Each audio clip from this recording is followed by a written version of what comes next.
That scaffolding that I did a short video on a couple of weeks ago, it makes more sense to me now because they've sort of like enclosed it so they can work underneath it when replacing the roof. So that's how come we had that scaffolding going all the way up and then all the way across the house. Okay, so we're at the allotment. It's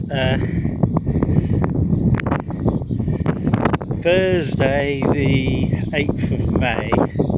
I've come here to do a little bit of work for a change. I'm leaving my trolley down here because there's too many fruit cages with netting on up there, and I've got my trolley stuck on the netting before, so I'm going to be working on the grass paths.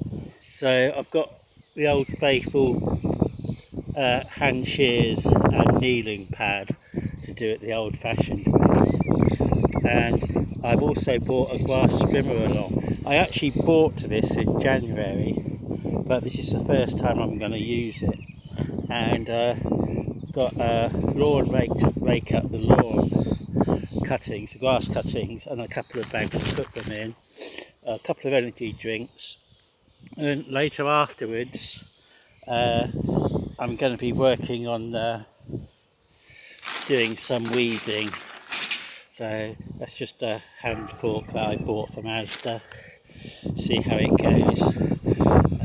In the past I've actually bent really cheap hand forks, so we'll see how it goes. So I'm going to do this edge there. I'm going to do that with hand shears. See, that's one netting, that's another netting, and then I'm going to go all the way around my plot, and I think I'm going to have a go at using the strimmer up here.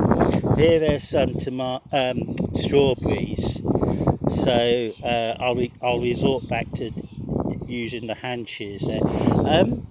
I think as regards allotment etiquette, as the strawberries are growing path, I think that means it's okay for me to dig them up and put them on my plot. We'll see how we go with that. And so down here, it's just my edge that needs doing, and to a far lesser extent down there, because basically Keith's done it. But the other thing I was going to do is there's all this grass up here, and I was thinking I can use the strimmer on this grass here. So like here it's already been cut because it's the approach to the water, but it's all like growing wild there and there. I know Ernie in the past has worked on cutting that bit down, so that's why it's mainly grass now and not loads of other crap, because we have actually done some work on it before. I've never particularly noticed these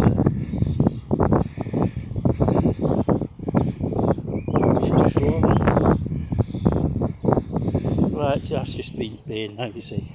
So I've got the washing on, and that's got another 90 minutes to go, so I'll probably take a break after I finish doing the grass path. But the other job I'm going to do is weed this, because this is like virtually turned all into grass now down here. So there are some onions about the place here. You can start seeing some onions there.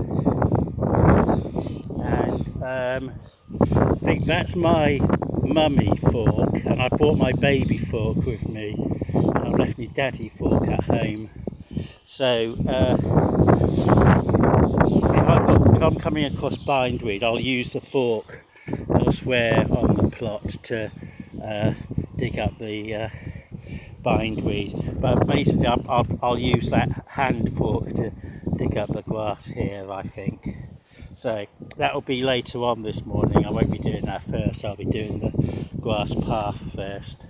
And you always forget things when you come to allotment, but I've actually remembered the most important thing, which is hand tissues to blow my nose on, because for some reason I always get a runny nose at the allotment, even though I don't suffer from hay fever. So these are how those snack peppers are doing. You're seeing that they're being chewed on by something.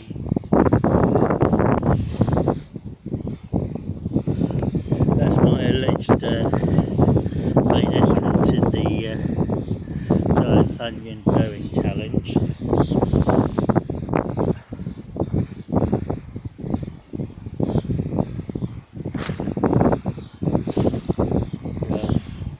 My garlic, so a lot of this was like crappy garlic, which I didn't look after for the last year or so. So it's like really small cloves going in, and you see that in a lot of places. I don't know whether this is because I was growing whole bulbs or not, but in a lot of places you can see there's a whole lot of garlic growing up in together. I think that might have been because some of the garlic I was planting, the bulbs were so small that I couldn't be bothered to break them up into individual cloves. So I think that's the reason why some of them are like that. But hopefully they get big enough this year for me to separate them.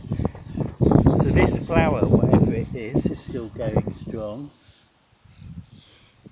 I don't know whether it looks a little bit like a peony. I never got introduced to flowers when I was a younger, because I'm working class, so we didn't really have them. So I think we've run out of things to talk about here. Okay, I'll get on with doing some work.